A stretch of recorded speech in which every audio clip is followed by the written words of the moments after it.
Direktur Penyidikan Jampitsus Kejagung Abdul Qohar juga menyatakan Rudy Suparmono adalah memilih hakim untuk menyidangkan perkara penganiayaan Ronald Tanur di Pengadilan Negeri Surabaya. Mantan Ketua PN Surabaya ini memilih 3 hakim diantaranya Erin Tuah Damanik, Mangapul, dan Heru Hanindyo. Minta dan memastikan nama hakim yang akan menyidangkan perkara Ronald Tanur yang kemudian dijawab oleh RS bahwa hakim yang akan menyidangkan perkara Ronald Tanur adalah ED,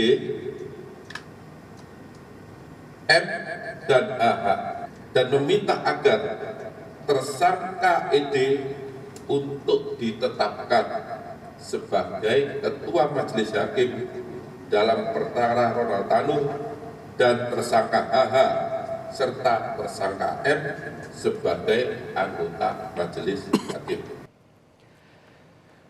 Penyidik Jampitsus Kejaksaan Agung menemukan barang bukti pecahan uang tunai sebesar 1,72 miliar rupiah, 388.000 dolar Amerika Serikat dan 1.099.000 dolar Singapura. Jika dikonversi, total nilai uang itu mencapai lebih dari 21 miliar rupiah. Berdasarkan situs LHKPN, Rudy Suparmono, mantan Kepala Pengadilan Negeri Surabaya, memiliki harta kekayaan sebesar 2,9 miliar rupiah. Jika dirincikan, Rudy memiliki 3 bidang tanah dan bangunan di Jakarta Pusat senilai 2,3 miliar rupiah. Lalu alat transportasi dan mesin senilai lebih dari 470 juta rupiah. Sementara harta bergerak lainnya 48,5 juta rupiah, lalu kas dan setara kas sebesar 83,2 juta rupiah.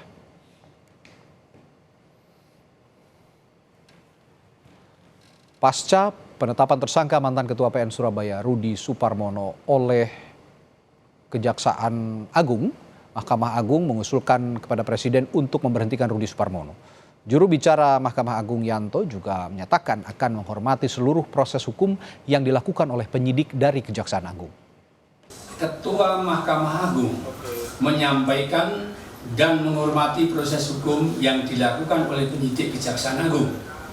Ketua Mahkamah Agung mendorong agar proses tersebut dilaksanakan dengan tetap mengedepankan ketentuan hukum yang berlaku, serta dilaksanakan secara transparan, fair, dan akuntabel.